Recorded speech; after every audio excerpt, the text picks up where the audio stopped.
Téléspectateurs, téléspectatrices de la télévision des nouvelles idées, bonjour à toutes et à tous et bienvenue à ce nouveau numéro de votre émission dénommée Bonjour le Faso.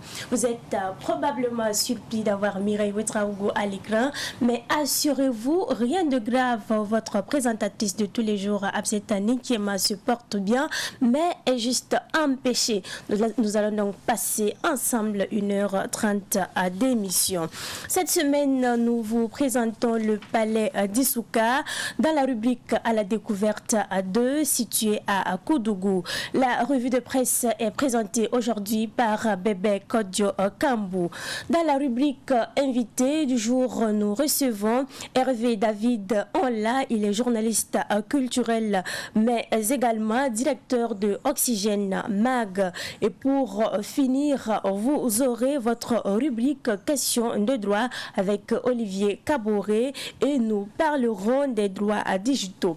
Mesdames et messieurs, installez-vous confortablement. On se retrouve juste après ce jingle pour la rubrique à la découverte 2. Cette semaine, nous mettons le cap sur le palais d'Issouka. Dans la rubrique à la découverte de le palais d'Issouka, situé dans la cité du Cavalier Rouge, est un véritable temple qui retrace donc l'histoire de la région du centre-ouest. Il est essentiellement composé de 3 pièces, dont le couloir de la paix, la salle du chef et enfin la salle des rois. Ainsi, dans la cour, on distingue des constructions traditionnelles faites de terre de toit en chaume. On y retrouve également des greniers, des peintures et des diverses orientations. Écoutons le témoignage du conservateur du site, Patrick Rossi, de nationalité française et qui est en même temps guide au palais d'Issouka. Alors, je suis arrivé au Burkina au mois de mai 2002. Je suis de nationalité française. Je suis arrivé à Issouka au mois de novembre 2006. Nava a fait des études en France, dans une ville qui s'appelle Bordeaux, qui est la ville où je résidais. Et c'est là que nous nous sommes rencontrés, c'est là que nous sommes connus. Et quand je suis venu moi, au Burkina, donc en 2002, on a refait contact. Et lorsqu'il a été intronisé, qu'il s'est installé à Koudougou, c'est là qu'il m'a demandé de venir l'aider à mettre en place ce que vous voyez. Les premiers travaux qui ont été faits, c'est au niveau du musée. Et le musée a été inauguré le 17 juillet 2010. Ensuite, la place Nababogo, elle a suivi, elle était dans la foulée, donc c'est là que Naba fait sa fête traditionnelle, fait Nabasga. Et le palais, la construction du palais a commencé au mois de décembre 2010. Et là, nous en sommes à la fin pratiquement avec les peintures intérieures et les finitions. On a voulu faire quelque chose de particulier, d'original et quelque chose d'attractif. Voilà, donc vraiment, ce qui devient le pôle attractif, c'est le palais. Le palais qui est quand même une bâtisse qui n'est pas ordinaire, quelque chose que l'on ne trouve pas couramment au Burkina. Donc il devient un lieu de visite. Et les gens soit qui en ont entendu parler, soit qui ont vu à la télé, ont tendance à venir voir en réalité, dans le réel, comment ça se passe. Donc le palais est un pôle d'attraction, mais il y a aussi toute l'activité que l'on mène autour. L'espace est assez vaste et on génère donc des manifestations, on héberge d'autres manifestations. Il y a ce que nous faisons par nous-mêmes, mais il y a comme le SLAC par exemple, le salon du livre africain de Koudougou, que nous menons en collaboration avec M. Ili, qui en est le promoteur, qui, par l'intermédiaire des médias, est devenu un événement qui est nationalement connu. Donc tout ça, ça crée des pôles d'intérêt et ça fait qu'on devient un centre et un lieu visité. Et les visiteurs qu'on reçoit sur le site sont tous les visiteurs. les Européens, les nationaux. On a une orientation vers les enfants, les écoles, les étudiants. Ça, c'est vraiment les lieux avec lesquels on travaille. Ce sont nos cibles parce que en termes d'histoire, c'est eux qui vont acquérir un maximum d'informations et qui vont faire que l'oubli va devenir un peu rare. Nous avons eu en 2019 8493 visiteurs, avec une grande majorité de nationaux. Là, les Occidentaux représentaient 370 visiteurs.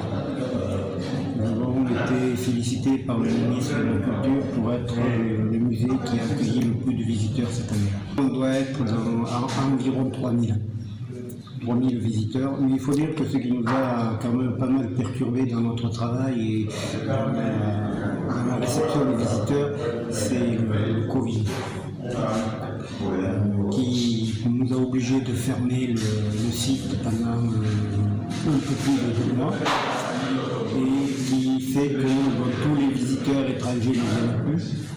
Mais on est reparti avec une bonne fréquentation. Il y a pas mal quand même de visiteurs internes, burkinabés là, qui viennent, et ce qui fait qu'on n'aura pas les chiffres de l'année dernière, mais si on exclut la période qui fait qu'on a été fermé, on devrait se trouver à peu près dans le même volume de visiteurs. Le prix de la visite, c'est 2000 francs par personne. Nous avons des tarifs que l'on applique pour les étudiants, donc demi-tarifs. Lorsque ce sont des groupes qui viennent, nous avons aussi des tarifs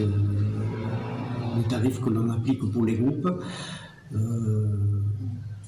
Mais ça, c'est en fait le tarif officiel, c'est 2000 par personne. Et après, le reste, c'est en fonction de la situation que l'on va appliquer le barème dégressif. Alors, si on parle des revenus propres aux visites, on est très déficitaire. C'est pas le site ne couvre à peine les frais qu'il génère, puisqu'il y a quand même des frais en termes d'électricité, d'eau, de téléphone, d'entretien, qui ne sont pas toujours couverts par les revenus que nous avons.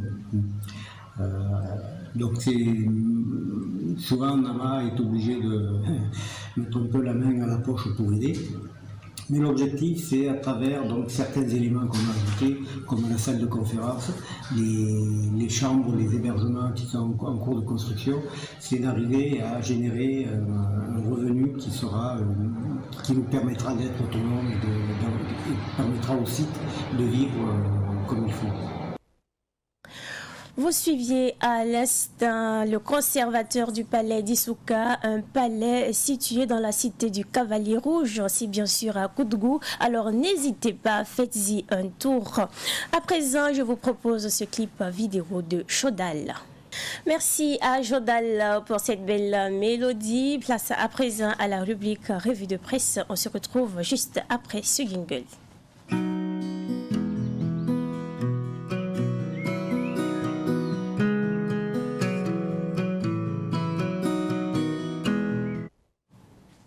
Pour la rubrique Revue de presse, nous sommes aujourd'hui avec Bébé Kodjo Kambou. Bonjour et bienvenue sur ce plateau.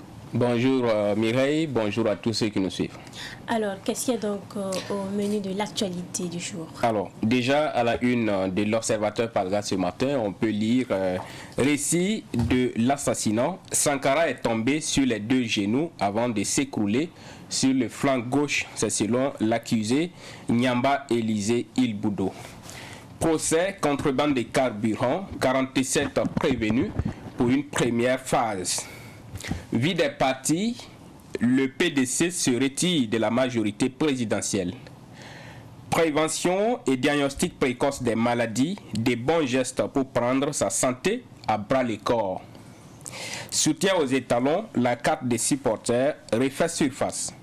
Coup d'État au Soudan, le général Al-Burhan va-t-il battre en retraite? Interrogation à lire dans la rubrique Regard sur l'actualité à la page 5 de l'Observateur Palga ce matin. À la une du quotidien Le Pays, on peut lire ceci. Crise humanitaire au Burkina Faso. Le président du Faso lance un appel à la solidarité. Docteur Abdallah Ouedraogo, au Burkina, le paludisme est à l'origine de 43% des consultations médicales et 22% des décès. Maître Baïmané Angelin Poda, conseil de la FBF, le président Lazare Bansé est dans son droit de mettre fin à la confiance qu'il avait accordée aux membres révoqués. Bruno Dipama, DG de la CDT, malgré le contexte sécuritaire difficile, le Burkina doit rester debout. Congrès de fusion de partis progressistes, 4000 militants attendus à la clôture.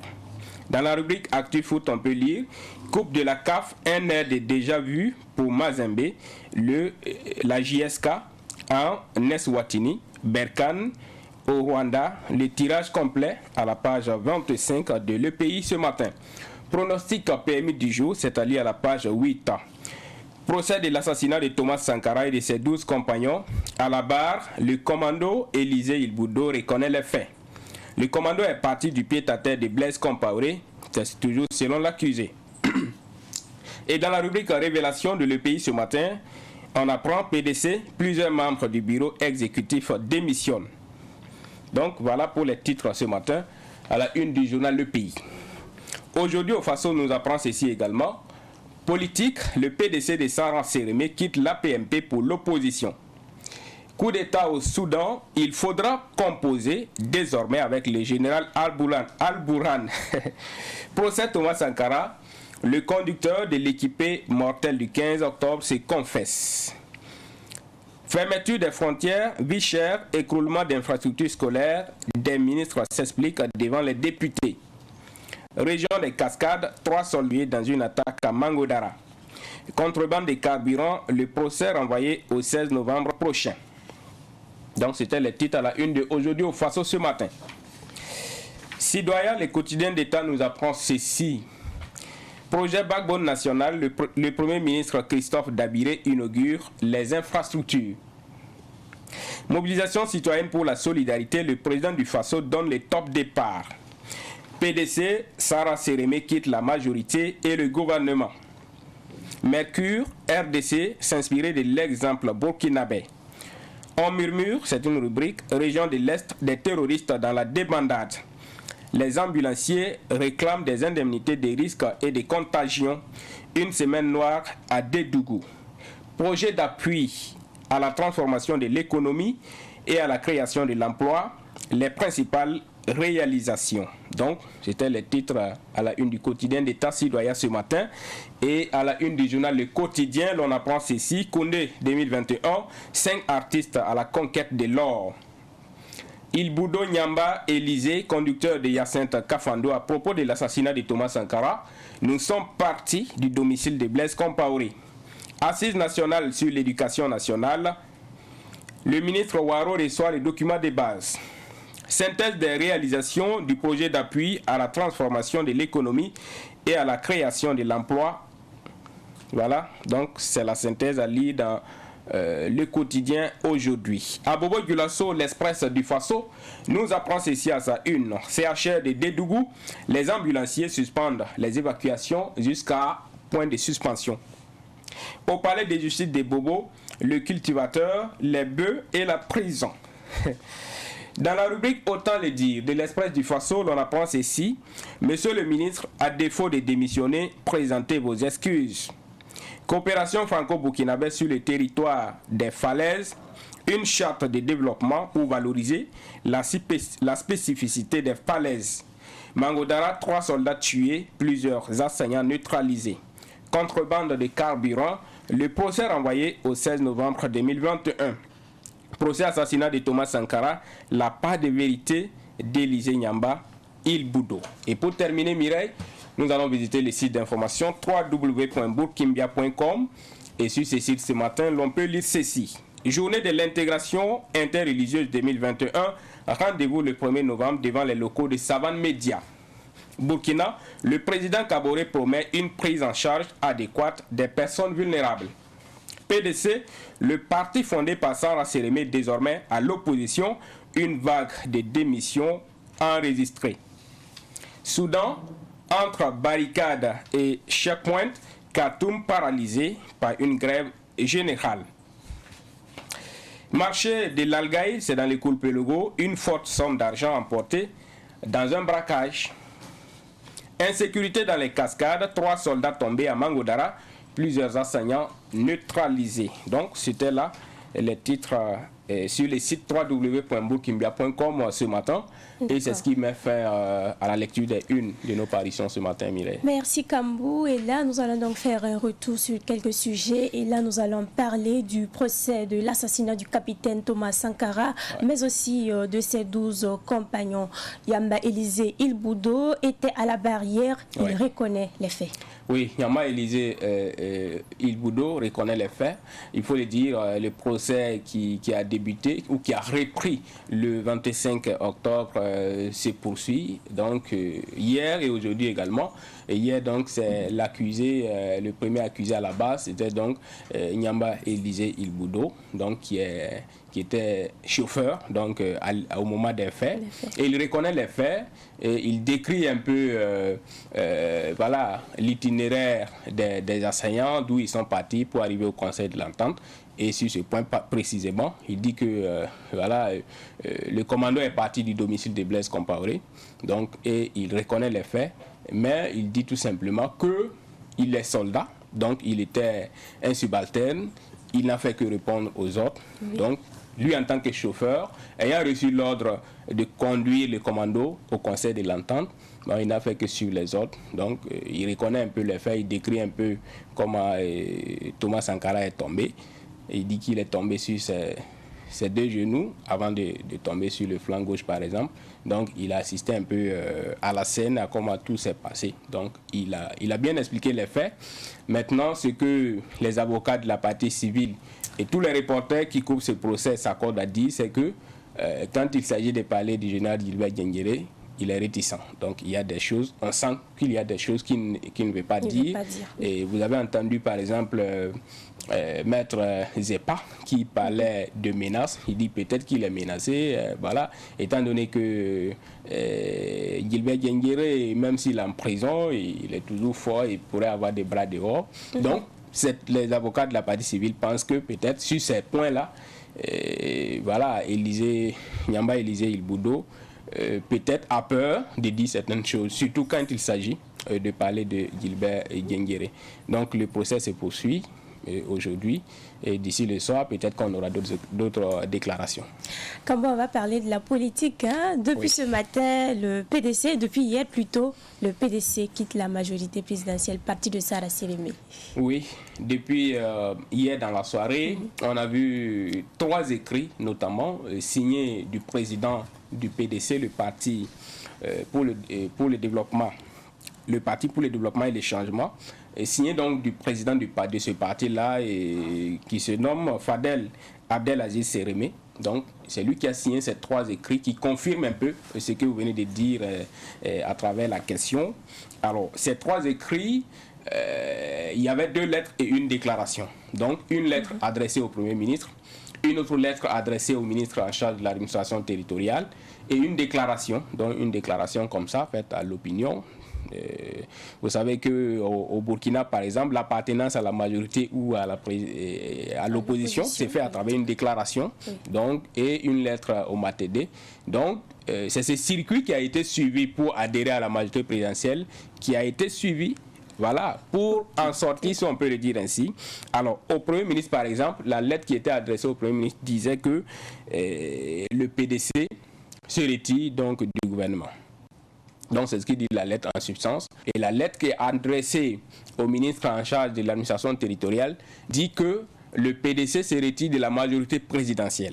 C'est ce que ça veut dire. Et dans la déclaration, c'est cela également qui est reprise, à savoir que le PDC se retire désormais la majorité présidentielle. Donc, c'est qui, voilà, pour rejoindre l'opposition politique. C'est un peu cela. Alors, des raisons sont données, à travers notamment la lettre qui est adressée au Premier ministre sur le retrait du PDC de la participation à l'action gouvernementale. Les raisons sont données. Et il dit par exemple que le parti n'épouse plus donc la politique du gouvernement face aux défis actuels, face à la situation nationale actuelle. C'est un peu la raison qui est donnée. Alors, on se rappelle que fin septembre, c'est Sarah Sérémé qui est la fondatrice du parti qui démissionnait de l'institution médiateur du Faso.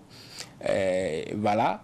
Et dans un article publié hier dans le journal La Lettre du Faso, on évoquait un peu les raisons de la démission de Sarah Sérémé du médiateur du Faso. Et ces raisons-là s'assimilent un peu à ce qui est évoqué aujourd'hui dans ces lettres signées du président du parti, Fadel Aziz Sérémé, qui annonce voilà, le retrait du PDC de la majorité présidentielle et également le retrait du PDC du gouvernement. On parle de retrait du gouvernement parce que dans ce gouvernement, le PDC a une ministre déléguée, dont Anne-Louise Go, qui est ministre déléguée en charge de l'artisanat, auprès donc du ministre du Commerce, de l'Industrie et de l'Artisanat. Donc, il parle de retrait du gouvernement. Donc, dans cet article-là, ce sont les raisons similaires un peu qui sont évoquées. Donc, on peut comprendre par là que les raisons qui ont prévalu à la démission de Sarah Sérémé du médiateur du Faso sont un peu les mêmes raisons qui ont prévalu au retrait du PDC et du gouvernement et de la majorité présidentielle et donc voilà son alliance désormais avec les partis de l'opposition politique. Et parmi ces raisons évoquées par la lettre du Faso, dans l'article publié dans la lettre du Faso d'hier, on lit notamment que Sarah Sérémé n'est pas d'accord donc avec la politique actuelle du gouvernement. Elle parle, par exemple, d'insouciance des dirigeants actuels face aux défis actuels du pays. Et elle parle aussi de la légère qualité des hommes qui sont nommés, par exemple, dans les gouvernements. Donc, et elle évoque aussi sa désapprobation de la fermeture, par exemple, du lycée Philippe Zenda Kaboré. Voilà. Elle estime que le lycée Philippe Zenda Kaboré est un lycée emblématique et qui dépasse voilà, la sphère d'un ministère. Donc, pour elle, un ministre, par exemple, ne devrait pas décider comme ça de fermer le lycée Philippe Zenda Kaboré. Bon, même si on sait que c'est le gouvernement qui a fermé le lycée Philippe Zenda Kaboré, ce n'est pas forcément un ministre, mais bon, c'est ce qui est évoqué. Sûrement, elle se base sur le fait que c'est sous l'impulsion du ministre en charge de l'éducation nationale que la décision a été prise donc, au Conseil des ministres. Donc voilà un peu ce qui est dit. Alors, je m'avais lu une déclaration qui est faite, qui confirme un peu les raisons évoquées par la lettre du Faso.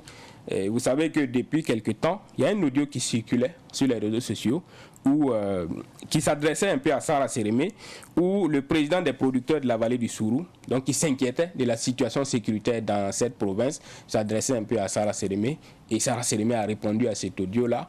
Cet audio a été retranscrit par la lettre du Faso, donc que je m'avais partagé avec les téléspectateurs. Donc c'est Sarah Sérémé qui parle en disant ceci.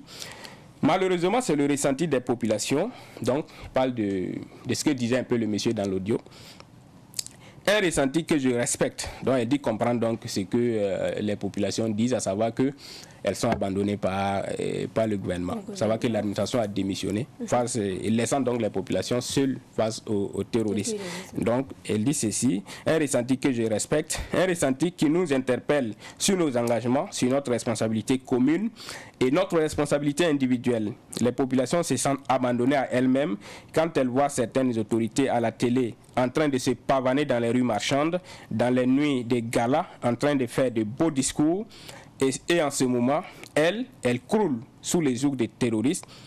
Ils sont tous les jours en émoi à se demander est-ce qu'aujourd'hui on ne va pas nous tuer. Voilà. À ne pas pouvoir se déplacer pour pouvoir subvenir aux devoirs primaires. Qu'est-ce que vous voulez que les populations pensent? Si ce n'est un déni de l'administration, un abandon total de l'administration et des autorités. Depuis Di, tous les villages de la commune de Di, Lanfiera, Kassoum, une partie de Tougan, département, les villages de Toueni et tout est occupé actuellement par les terroristes. Qu'est-ce qu'on veut? Sans aucune réaction. Est-ce un piège? Est-ce un plan? Les populations n'en savent rien.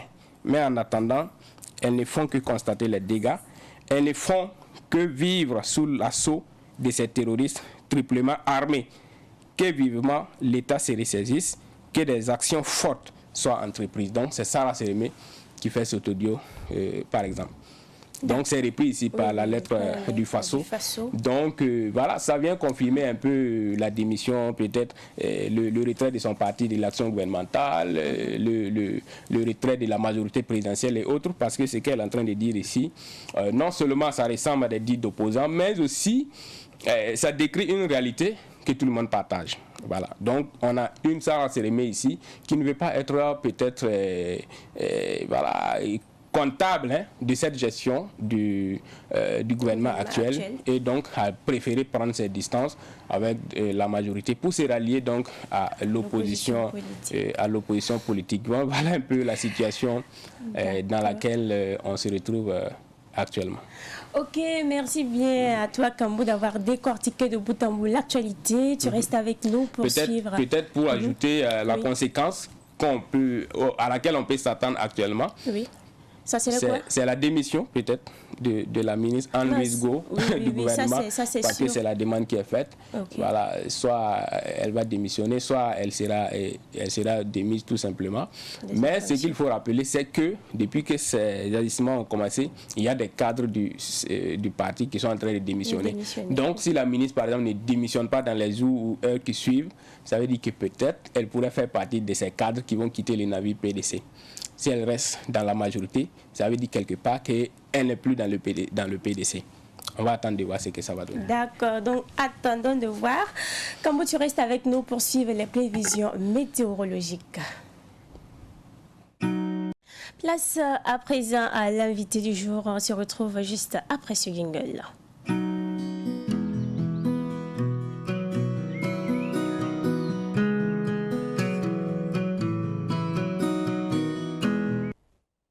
Nous recevons comme invité Hervé David Anla, journaliste culturel et directeur de Oxygène Mag. Avec notre invité, nous allons faire le bilan de la 27e édition du FESPACO. Alors, bonjour Hervé David Anla et bienvenue sur ce plateau. Bonjour Mireille, bonjour chers téléspectateurs de Savane TV.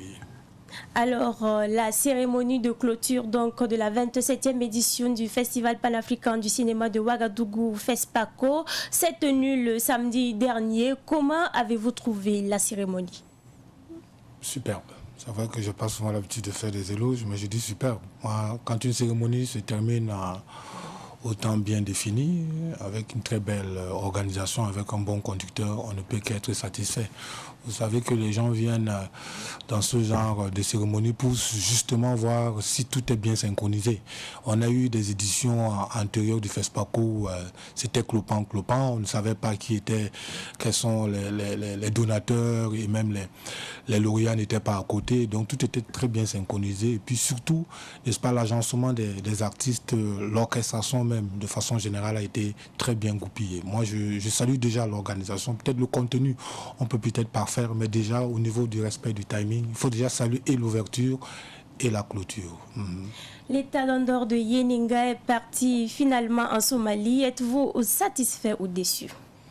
Déçu parce qu'une fois de plus, c'est pas le Burkina. C'est vrai que le FESPACO, ce n'est pas un événement burkinabé, hein, contrairement à ce que les gens pensent, organisé par l'ensemble de la population burkinabé, l'autorité burkinabé, mais c'est un FESPACO, c'est un événement panafricain.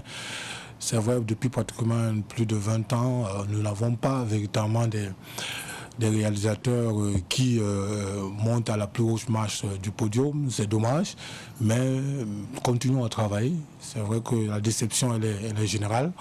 On s'attendait peut-être un temps soit peu à voir les trois Alaska, le seul long métrage qui était en compétition, peut-être être soit les talons de bronze ou les talons d'argent, mais malheureusement, ça arrivait à mettre. Tant mieux pour lui. Moi, j'ai vu ce film. C'est un film qui a été bien monté, belle image. Il y en a beaucoup, hein. C'est pas parce que c'est des belles images, ça a été bien monté. C'est peut-être un bon scénario, mais le jury est souverain et je suis convaincu que si on continue à travailler dans ce sens-là, on pourra éventuellement, pourquoi pas aux prochaines éditions, avoir également les talons d'or. Le Burkina a encore manqué le Grand Prix du FESPACO. Alors, selon vous, Hervé Ola, qu'est-ce qui explique le fait que les films burkinabés passent à côté? Déjà, il y a deux facteurs. Hein. C'est vrai faut qu'on peut-être insister sur le financement. Moi, j'ai toujours dit que les cinéastes, l'industrie du cinéma, en termes d'hommes, il n'y a pas de problème. En termes d'hommes et de femmes, les techniciens, il y en a. Les réalisateurs, il y en a. La preuve, ils tournent, ils sont un peu partout, ils sont sollicités un peu partout.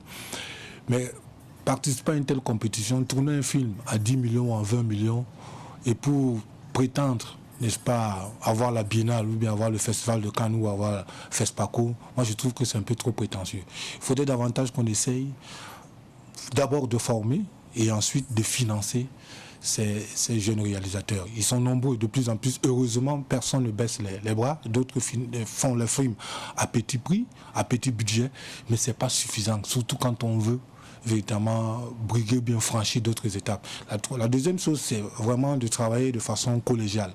C'est vrai qu'il y a le manque de financement, mais faisons en sorte que certains l'ont dit durant ce festival, qu'il faudrait en sorte qu'il y ait une sorte de fédération, n'est-ce pas, d'énergie, de financement.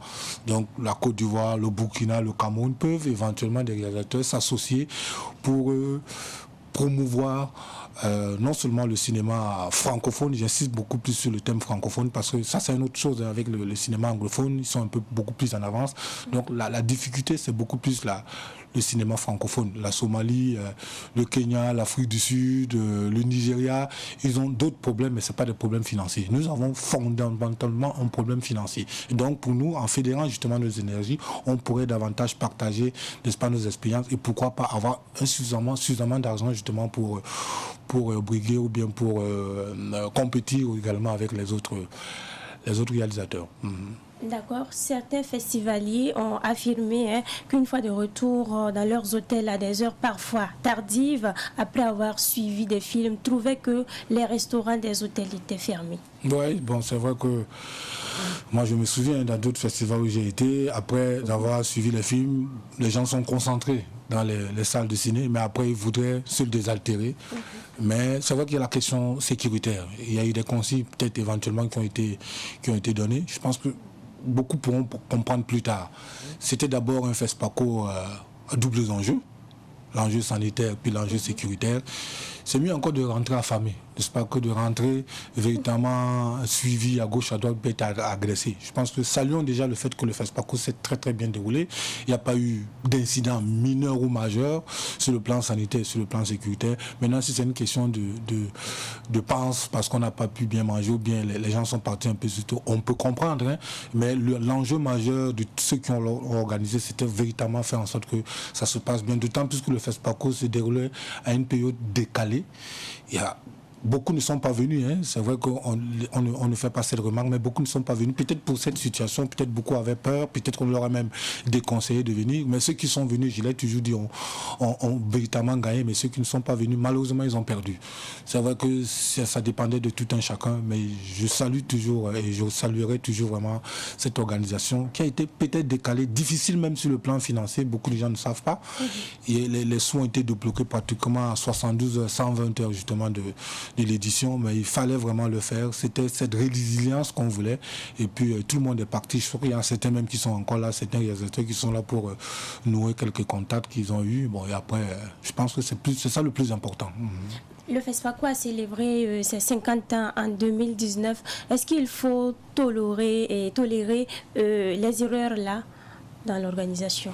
Dans l'organisation, c'est vrai qu'il faut déjà les relever. Il ne faut pas s'enorgueillir et puis s'en féliciter et dormir sur les lauriers, il faut déjà les relever. Vous avez évoqué la 5e et le cinquantenaire. J'avoue que le cinquantenaire a coûté vraiment les yeux de la tête à l'État burkinabé, hein, parce que beaucoup de gens ne le savent pas, mais il y a toujours des dettes qui restent toujours émanant justement du cinquantenaire et qui sont certainement répertoriés au niveau justement de cette 25e édition. La preuve, il y a eu beaucoup, n'est-ce pas, d'organisations, notamment les prestations des artistes, leur cachet a été revu à la baisse. Donc ça continue toujours ces dettes-là. Il faudrait forcément les payer. Vous savez, les finances sont tatillonnantes vis-à-vis de ce qui concerne l'argent. Et ils ont tout à fait raison. Maintenant, il faut essayer de trouver justement 2 poids, 2 mesures. Comment est-ce que justement le gouvernement peut éventuellement mettre, n'est-ce pas, entre parenthèses, faire en sorte que les organisations culturelles, la SNC, le CIAO, le FESPACO, soient véritablement pris en charge. Pas forcément comme ça se passe habituellement au niveau des finances, mais qu'on sente quand même que quand il s'agit d'organiser des événements, qu'on puisse quand même ouvrir quand même une certaine cagnotte spéciale pour l'organisation justement de ces événements. Mais malheureusement, on tient compte justement d'un décaissement comme on a l'habitude de faire. Je pense qu'il faudrait revoir un peu le décaissement pour que, c'est vrai que l'économie de la culture, on n'y pense pas beaucoup, alors qu'on sait très bien que la culture régénère beaucoup d'argent. C'est important peut-être de s'appesantir là-dessus, notamment ces grands événements organisés par l'État burkinabé, afin que les artistes, les acteurs, tous ceux qui concourent, n'est-ce pas, dans le secteur culturel et voire même touristique, puissent quand même promouvoir et présenter vraiment ostensiblement tout ce qu'ils savaient faire. Il ne faudrait pas forcément que ce soit les finances qui soient un blocage. Il faut toujours qu'on trouve un terrain d'entente. La preuve, je ne veux pas être très long, concernant il y a eu des tractations concernant justement le prestataire lors de la cérémonie d'ouverture et de la cérémonie de clôture. Ça peut arriver. Mais l'extérioriser, moi je trouve que c'était un peu trop. Il fallait forcément trouver un terrain d'entente afin que et les finances et même le prestataire et peut-être le gouvernement puissent trouver un véritable terrain d'entente. Mais s'il faut l'extérioriser tout simplement parce que c'est un problème de finances et qu'on n'arrive pas à débloquer l'argent à temps, ou bien l'argent même n'est pas, c'est pas l'argent, c'est pas le prestataire ne demande pas le montant qu'il faut, je pense que ça se gère en interne. Il ne faudrait pas extérioriser ça. Donc l'aspect finance ne devrait pas, surtout dans un tel événement, ne devrait pas véritablement jouer à la défaveur justement de l'image même du FESPACO. Hervé, voilà pourquoi le Burkina Faso n'arrive pas à mobiliser de ses partenaires internationaux des ressources pour une bonne organisation du FESPACO. Moi, je pense que les partenaires déjà font déjà beaucoup. Le budget basique que l'État alloue au FESPACO, ça tourne autour de 500 millions. C'est très peu. Et moi, je dis si le FESPACO résiste juste en ce moment, c'est parce que sa crédibilité du FESPACO depuis pratiquement des années, c'est parce que les États et les partenaires ont confiance au FESPACO.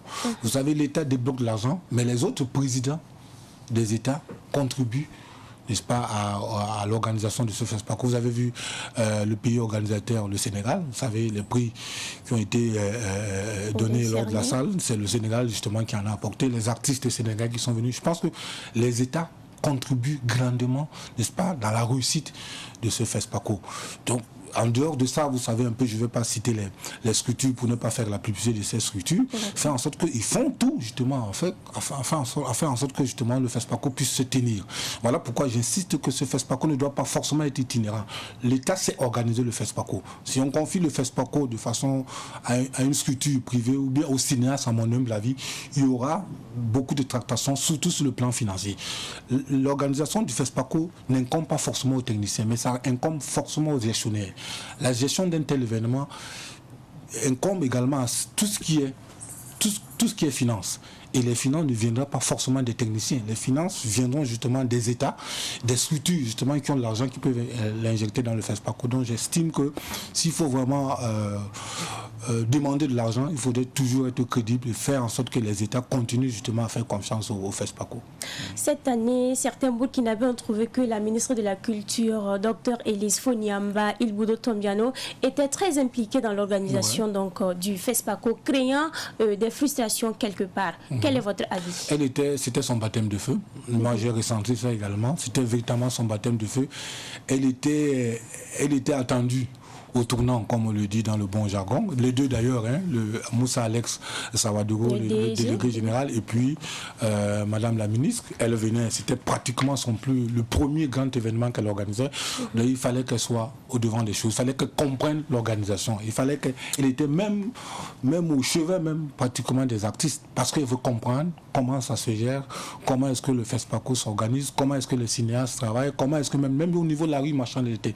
Je pense que pour un premier exercer, c'était important.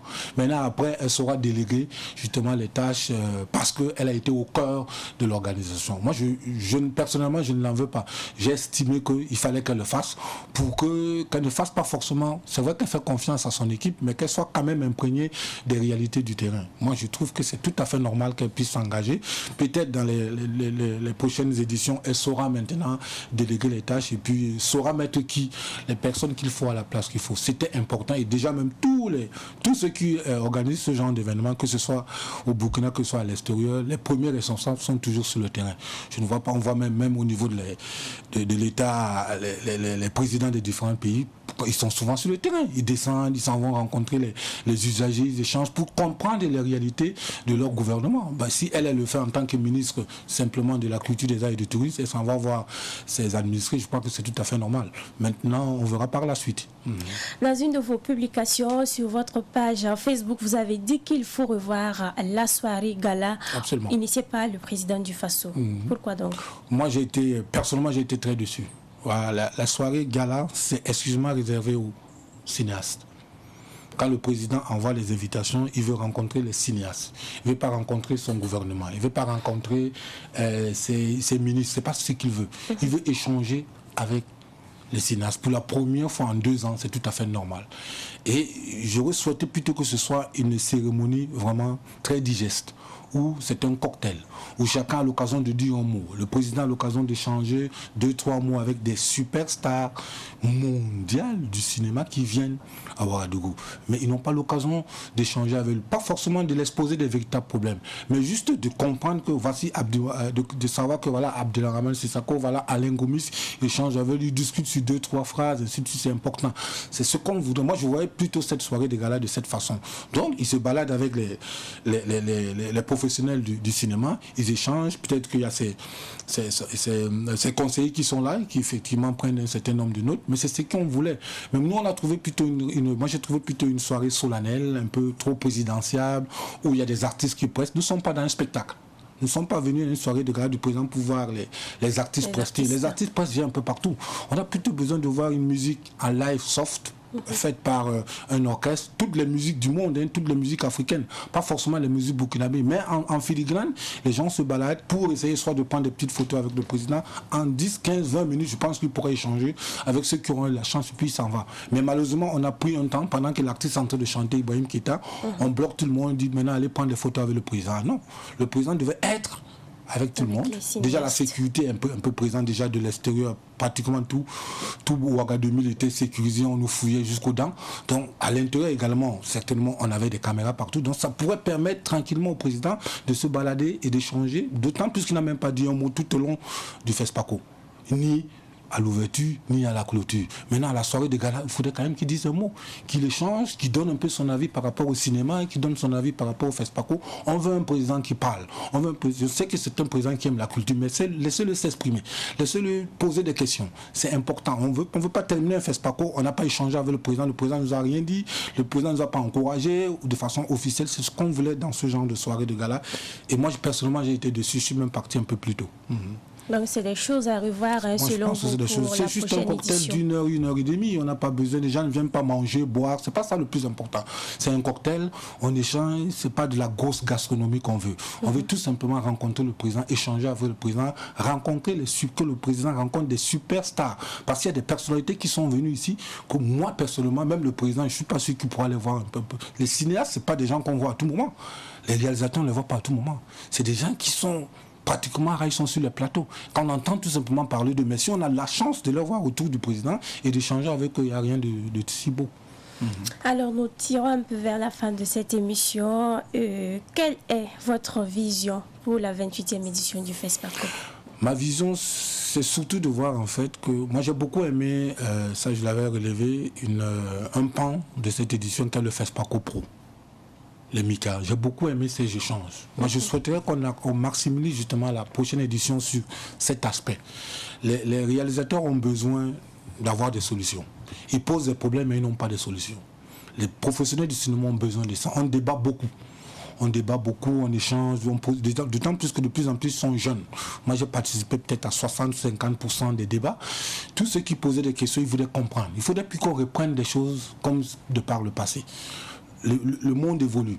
Nos anciens, malheureusement, sont partis. Le FESPACO, il n'y avait que des jeunes. Il n'y avait que des jeunes réalisateurs. Moi, j'ai vu certains anciens, je me disais, ah, eux là, Dieu merci, ils sont encore là. Mais il y a beaucoup qui sont en train de partir. Est-ce qu'on va continuer avec ce même engrenage où on est toujours en train de poser des questions, il n'y a pas de solution? Essayons d'adapter ça. Donc, le FESPACO doit être véritablement un endroit où il y a véritablement des échanges, des espaces B2B, afin que quand il part, il revient à la deuxième édition ou à la prochaine édition avec quelque chose de concret. Et qu'il y ait des vraies pistes de financement pour ces jeunes réalisateurs. Il ne faudrait pas qu'après, on revienne après 10 ans ou 50 ans après, ces jeunes sont devenus vieux et puis sont repartis, il n'y a eu rien. Donc je pense que le FESPACO doit être très bien fait et qu'on essaie éventuellement de disséquer, il y a un peu de fourre-tout. FESPACO, Soukouabé, FESPACO, tout se mène dans... Il faudrait peut-être essayer, à certains, le FESPACO, c'est en 2 ans. On peut organiser même, comment vous appelez ça, la section Burkina, les remises des prix Burkina. Il y a le JCFA, la JCFA qui se passe, les journées JCFA qui se passent pendant le FESPACO, à l'intermédiaire. On peut aussi également mettre ces autres activités pendant, justement, les intervalles de l'édition. Ça pourrait davantage émuler un certain nombre d'idées. Mais si tout se fait en 10 jours, mais en 7 jours, c'est un peu... les gens sont un peu perdus. Donc essayons d'aller crescendo, étape par étape. On ouvre le FESPACO, on essaie de maximiser pendant 5-8 ans et puis on ouvre encore d'autres secteurs au fur et à mesure. Mais tout mettre dans un même panier en 7 jours, moi je trouve que c'est quand même assez fastidieux et puis difficile à réaliser. Alors, Hervé, on va peut-être plus parler du FESPACO. Là, j'ai une question, ça concerne donc les Koundé. Vous avez vu les nominés hier. Je ne voulais pas me prononcer là-dessus, mais bon, oui. Allez-y. Vous avez vu les nominés, Amzi, Donchat de Batoro, Desaltino et Milo le Chanceux. Alors, qu'est-ce que vous en dites? Bon, moi, je le dirais clairement, moi, je suis déçu. Hein. Je suis personnellement déçu. Je suis très déçu de ça parce qu'en fait, on est en train de cumuler deux années qui ne va forcément pas satisfaire ni l'un ni l'autre. Depuis, il y a des artistes qui ont brillé en 2018 ou bien 2019 et qui ne sont plus à la une en 2021. Je ne vais pas citer les noms. Il y a ceux que depuis 2020 et 2021, ils sont certainement à la une, mais en 2022, ils ne seront pas. Moi, j'aurais plutôt souhaité qu'on essaye de disséquer. Il y a des artistes qui ont brillé en 2019, il fallait qu'on leur remette leur prix. En 2020, et ceux qui ont brillé en 2020, qu'on leur remette, qu'à mettre tous ces gens sur le même panier, ça va beaucoup léser. J'avais fait des propositions à ça à une certaine époque, c'est-à-dire faire en sorte que pendant cette édition, qu'on essaye de primer le Koundé d'or 2020 et le Koundé d'or 2021. Mais on a mis tout le monde dans le même panier. Déjà, a priori, quand on regarde, on sait même déjà à quoi s'attendre, parce qu'on se dit que les gens vont plutôt regarder les artistes qui, en ce moment, sont à la une. On ne va pas voir ceux qui ont marché pendant 3 ou 4 ans. Mais je continue à le confirmer que je suis sincèrement très déçu de cette édition, parce qu'on n'a pas tenu compte d'un certain nombre de choses. Les gens seront forcément déçus par rapport à ça. Il y a des gens même qui vont passer leur carrière de façon terne, tout simplement parce que les 2 éditions ou bien l'édition antérieure qui n'a pas eu lieu, ça les a permis justement de s'effacer continuellement et on va les oublier. On va se contenter de tout ce qui est actuel. Et c'est aussi ça le showbiz. Mais il faut tenir compte surtout des éditions antérieures qui n'ont pas marché. C'est peut-être ça ma petite remarque. Je ne voulais pas entrer dans les détails et je n'en parlerai même pas. C'est une exclusivité que je vous donne, mais jusqu'à même après les Koundé, je vais rester motus bouche cousue. Donc ça va de médias a eu l'exclusivité du chat. Je ne parle pas des Koundé. Ok, alors merci bien à Hervé David Ola d'être passé sur notre plateau. Et je rappelle que vous êtes journaliste culturel, mais aussi directeur de Oxygène Mag. Nous allons donc vous raccompagner avec ce clip vidéo. Merci.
Faso, pays des hommes intègres.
Retour sur ce plateau et là nous parlons de questions de droit. Nous sommes avec Olivier Kaboré, chargé de communication de Juristes sans frontières. Nous parlons aujourd'hui des droits digitaux. Bonjour et bienvenue sur ce plateau. Bonjour Mireille, bonjour aux téléspectateurs.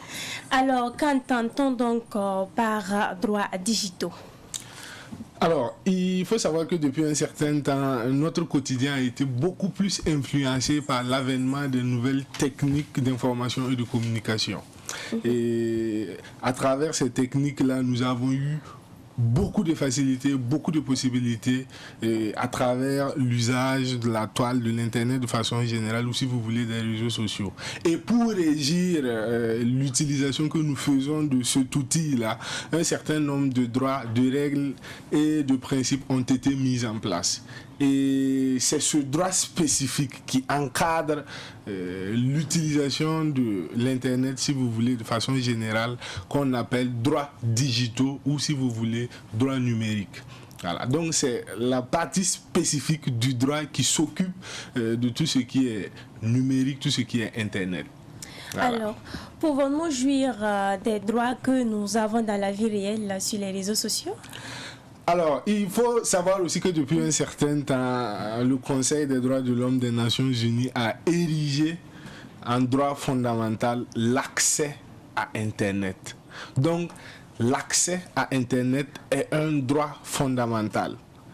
Voilà. Donc, si une personne, en principe, est brimée de ce droit-là, peut attaquer l'État en justice par rapport à cet état de fait. Voilà. Donc, depuis un certain temps, on a vu que le quotidien du peuple ou des personnes, si vous voulez, est beaucoup plus ancré par l'usage de Internet ou des réseaux sociaux pour ce qui est de l'Afrique de façon générale. Et il faut savoir que les droits que nous avons dans la vie réelle nous suivent sur Internet. Et dans ce sens, vous allez voir qu'il est garanti la liberté d'expression sur Internet, la vie privée est protégée, le secret de la correspondance est protégé. Donc, la plupart des droits que nous avons, surtout les droits fondamentaux que nous avons dans la vie réelle, se transposent ou du moins nous suivent sur Internet. Olivier Kaboré, est-ce que diffamer ou injurier quelqu'un sur les réseaux sociaux est-il sanctionnable? Alors, il faut savoir que quand on parle de droit, on parle forcément d'obligation. Le système est fait de telle sorte que quand on vous sert des droits, c'est sur la base du respect de vos obligations. Et tout comme vos droits vous suivent sur la toile, il faut savoir que vos obligations aussi vous suivent sur la toile. Et depuis un certain temps, avec surtout l'émergence des réseaux sociaux, nous assistons à un groupe de personnes données, ou si vous voulez une catégorie de personnes données qui utilisent utilisent les réseaux sociaux pour avoir des propos diffamatoires, injurier ou porter atteinte à l'honneur et à la dignité des personnes. Il faut savoir que ce sont des actes répréhensibles, même sur la toile. Et au passage, je salue vraiment le boulot qu'a le procureur du Faso, le parquet en général, parce que depuis un certain temps, ils utilisent de nouvelles techniques qui permettent de retrouver les personnes qui s'adonnent à ce jeu dangereux-là et de mettre, ou du moins de sanctionner convenablement comme il se doit. Voilà. Donc, il faut savoir que sur les réseaux sociaux ou sur Internet de façon générale, vous n'avez pas le droit de diffamer, c'est-à-dire de porter atteinte à l'honneur d'une personne ou à son service. Vous n'avez pas le droit d'injurier, c'est-à-dire d'insulter une personne. Il faut animer des discussions saines. Alors, quand vous avez des opinions à exprimer, il faut les exprimer parce que la liberté d'expression est garantie sur Internet. Mais vous n'avez pas le droit, à travers l'expression de vos opinions, à porter atteinte à la liberté ou à l'intégrité et à l'honneur des autres personnes. Pouvons-nous partager des messages que nous recevons donc en privé sur les réseaux sociaux? Alors, déjà, je reviens pour la diffamation. Pour diffamation, déjà, pour les personnes qui s'adonnent à ce jeu très dangereux, vous pouvez écoper d'une peine d'emprisonnement pouvant aller jusqu'à 5 ans de prison et payer une amende pouvant aller jusqu'à 2 millions. Donc, du coup, c'est vraiment pas évident. Il faut faire très attention à tout ce qu'on dit sur les réseaux sociaux. Et il faut savoir aussi qu'on ne peut plus se cacher derrière notre portable pour mal parler ou pour insulter les gens. Ok, pour revenir à votre question, il faut savoir que la correspondance privée est secrète. La correspondance privée est secrète. Et quand la correspondance est secrète, elle est sacrée. Ça veut dire qu'elle est protégée. Quand on vous envoie un message en privé, une correspondance en privé, que ce soit pour le service ou pour une affaire privée, vous n'avez pas le droit de divulguer cette correspondance-là sans l'avis de la personne qui vous l'a expédiée ou avec l'autorisation de la loi. Voilà. Nous voyons souvent des notes de service internes qui se retrouvent sur les réseaux sociaux. Il faut savoir que c'est prohibé, c'est interdit. Et les personnes qui divulguent ces notes-là peuvent être poursuivies. Nous voyons aussi souvent des personnes qui publient des messages ou qui divulguent des messages que d'autres personnes leur ont envoyés de façon privée. Il faut savoir que ces actes aussi ne sont pas conseillés. Et vous pouvez être sanctionné pour ça. Mon ami Guama et moi avons fait une photo la dernière fois qu'on s'est vu. Ai-je le droit de publier la photo sans son consentement? Ok, là vous touchez du droit une question vraiment très sensible et très actuelle, et la question du droit à l'image. Beaucoup de personnes publient souvent des photos sur les réseaux sociaux sans se demander ce que les personnes qui sont sur la photo même pensent. Voilà. Donc déjà, il faut savoir que le droit à l'image est un droit complexe et protégé. On ne peut pas publier l'image d'une personne, on ne peut pas divulguer l'image d'une personne sans que la personne ne donne son autorisation, en principe. Et il faut savoir déjà, même pour prendre la photo, il faut l'autorisation de la personne. Quand on est dans un lieu privé, en principe, on ne peut pas prendre la photo d'une personne sans son autorisation. Voilà. Donc, la première des choses, c'est quoi? Il faut avoir l'autorisation avant même la prise de vue. Et si après la prise de vue, vous voulez publier la photo, il faut que la personne donne encore son accord. On peut donner son accord pour une prise de vue. Moi, ça ne me gêne pas que vous preniez une photo de moi, non. Mais la publier, c'est une histoire, c'est une autre histoire. Voilà, il faut forcément avoir mon avis avant de publier cette photo. C'est vrai qu'il y a beaucoup d'exceptions, telles que les photos prises en public ou les photos qui font l'actualité, mais tout ça c'est encadré. Donc dans le principe, il faut retenir que même si vous avez pris une photo avec votre ami Guama, vous ne pouvez pas publier cette photo comme ça tant que Guama ne donne pas son avis, surtout s'il est reconnaissable sur la photo. Voilà. D'accord. Peut-on écrire à une personne sans son consentement sur les réseaux sociaux? Tantôt, je parlais de liberté d'expression. On permet à toute personne d'être libre sur les réseaux sociaux, d'exprimer son art, de diffuser ses opinions et de les exprimer en toute liberté. Écrire à une personne peut rentrer dans ce carnaval-là. Cependant, quand on écrit à une personne qui ne vous répond pas, ou quand on écrit à une personne qui vous demande de ne plus l'écrire, il faut savoir que votre droit se limite à là, ou du moins doit se limiter à là. Et quand vous allez au-delà de cette interdiction d'écrire à la personne, vous pouvez vous exposer à des sanctions. Donc, écrire à une personne en principe n'est pas sur les réseaux sociaux ou sur Internet de façon générale n'est pas un problème. Mais quand la personne manifeste clairement son non-approbation pour recevoir vos messages, il faut arrêter. Sinon, on peut qualifier ça comme étant de l'harcèlement. Donc du coup, écrire oui, mais quand la personne n'est pas d'accord, il faut vraiment temporiser. Voilà. Parce que c'est récurrent qu'on vienne se plaindre de certaines personnes parce qu'ils passent leur temps à écrire des messages tout le temps, on ne répond pas, ou on rejette, ou on bloque, et ils trouvent d'autres canaux pour vous écrire. Et là, ces personnes-là peuvent s'exposer à un certain nombre de sanctions. Nous voyons souvent des internautes qui publient donc des photos des personnes décédées ou blessées lors des attaques terroristes. Est-ce que c'est légal de le faire? Il faut savoir que même dans la mort, l'homme a une dignité et un honneur qu'on doit respecter. D'accord. Voilà. Maintenant, publier la photo d'une personne décédée est une chose qu'il faut éviter de faire tant que vous n'avez pas l'autorisation. Souvent, lors des attaques terroristes, nous voyons certaines personnes, par souci de primeur ou par excitation d'être les premières personnes à publier certaines photos, relayer sur la toile des photos vraiment choquantes que personne ne veut voir. Et en ce moment, il faut savoir qu'on peut vous sanctionner pour ça. Déjà, pour ce qui concerne les corps des forces de défense et de sécurité tombés au combat, il faut faire très attention parce que ça peut s'apparenter à des actes de démoralisation et ça peut vous coûter cher.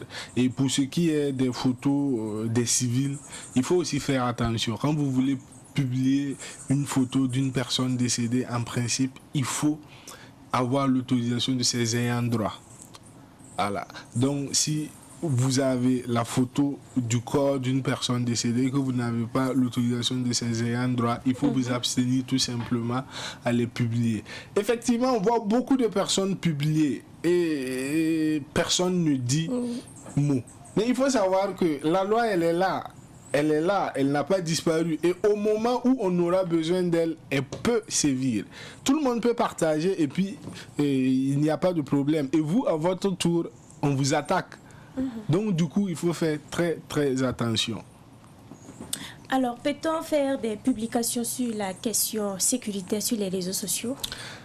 Alors, je pense qu'une fois ici, j'ai dit que la question sécuritaire, pour tout ce qui concerne le Burkina Faso, intéresse tous les Burkinabés. Et en tant que citoyen responsable, citoyen aimant la patrie, je pense que toute personne a droit de donner son point de vue pour tout ce qui concerne les questions sécuritaires ou les questions de paix sur le Burkina Faso. Cependant, force est de reconnaître que tous les Burkinabés ne sont pas experts en ce qui concerne la question sécuritaire. Et pour en parler, il faut avoir vraiment des cartes en main, c'est-à-dire des éléments sur lesquels on peut entretenir une discussion saine et avantageuse pour la nation.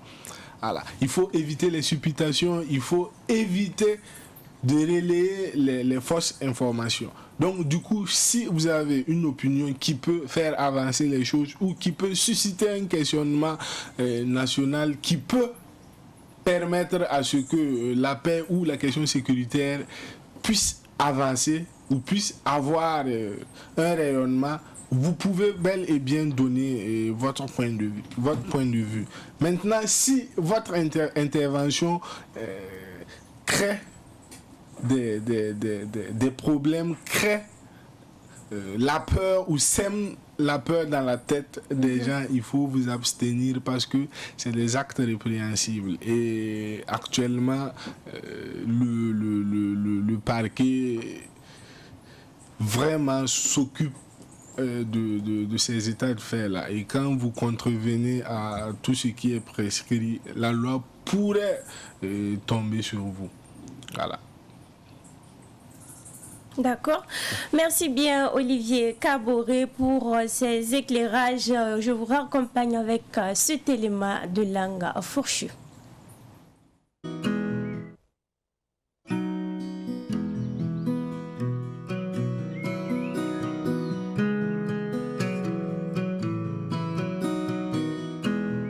Bienvenue à votre émission Langue fourchue. Le temps de la rupture est-il venu? Le 8 octobre dernier s'est tenu à Montpellier le sommet dont la dénomination a bien évolué depuis le temps.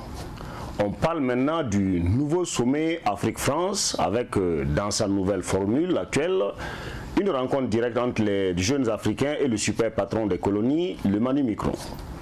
On retiendra de ce nouveau sommet les discours engagés, pour ne pas dire les échanges enflammés des jeunes Africains qui n'ont pas manqué de cracher leur ressenti sur les relations Afrique-France au visage du président français.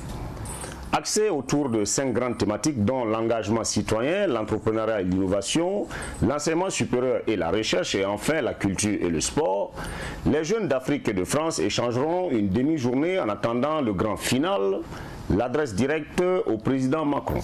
La quasi-totalité de nos États ayant perdu beaucoup de leur culture, la qualité de l'enseignement laissant à désirer sous nos cieux, de quoi pourrait-on bien parler sinon attendre de dire 2 mots à Manu dont l'engagement de ses troupes dans le Sahel trouble le sommeil de la jeunesse africaine. Pendant l'adresse au président Macron, l'engagement des citoyennes africaines, la Burkinabé Elda Kwama et la Malienne Adam Diko a été fortement salué. Ce que les satellites de Macron, tous ces présidents africains muets et dociles envers leur patron français n'auraient pu le dire, les jeunes, eux, ont bien su dérouler les questions qui fâchent.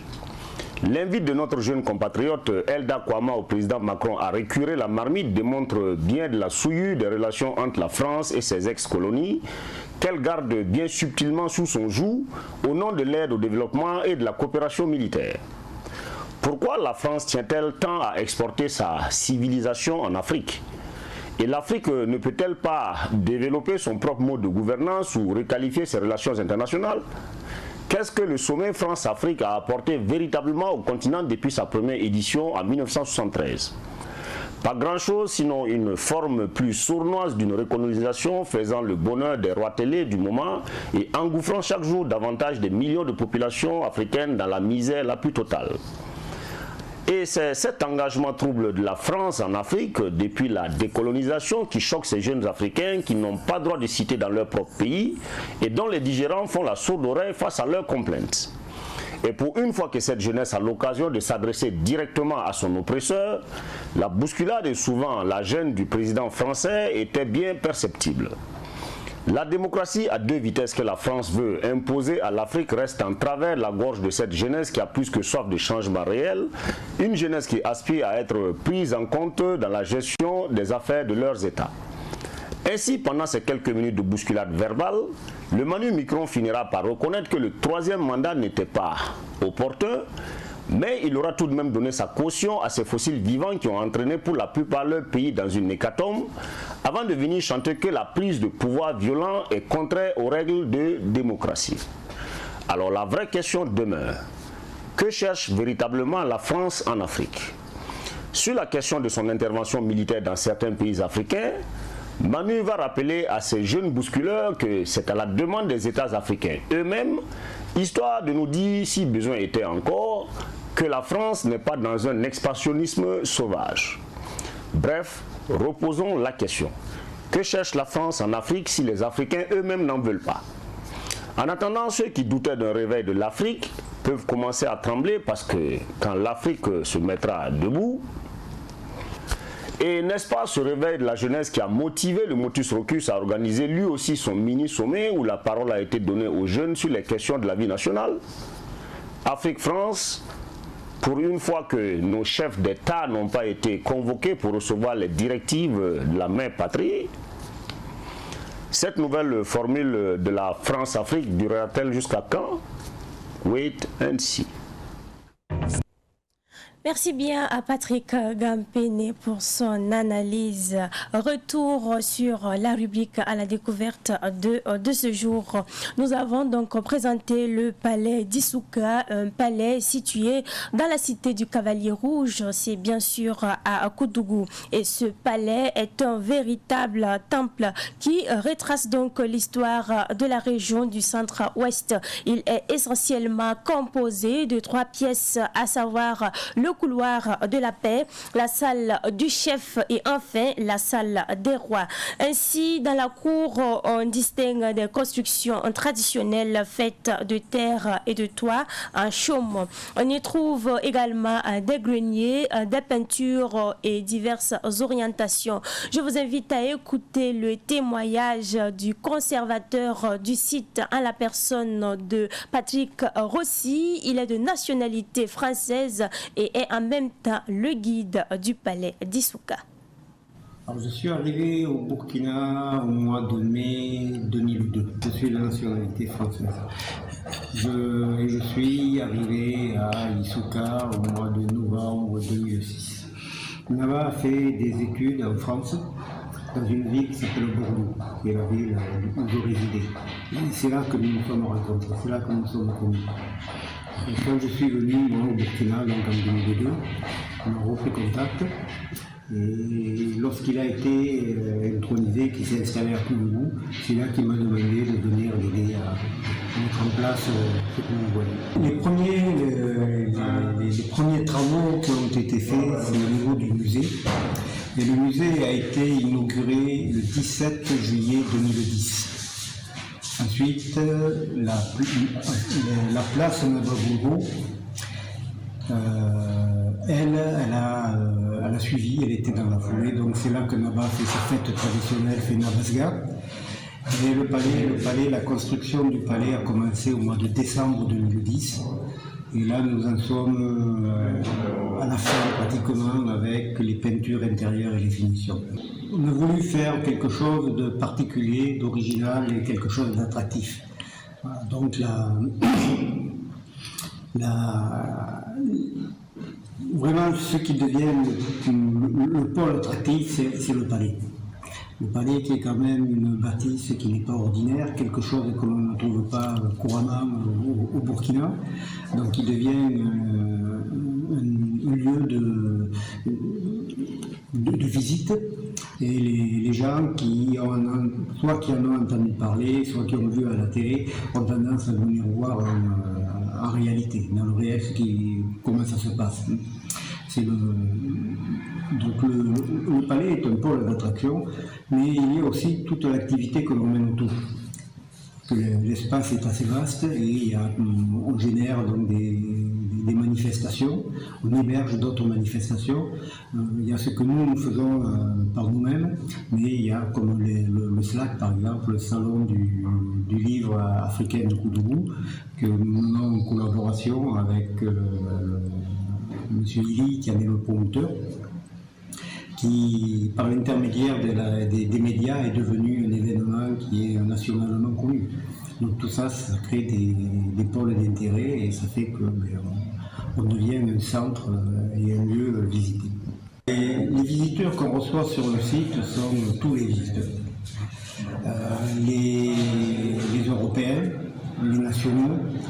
On a une orientation vers les enfants, les écoles, les étudiants. Ça, c'est vraiment les lieux avec lesquels on travaille.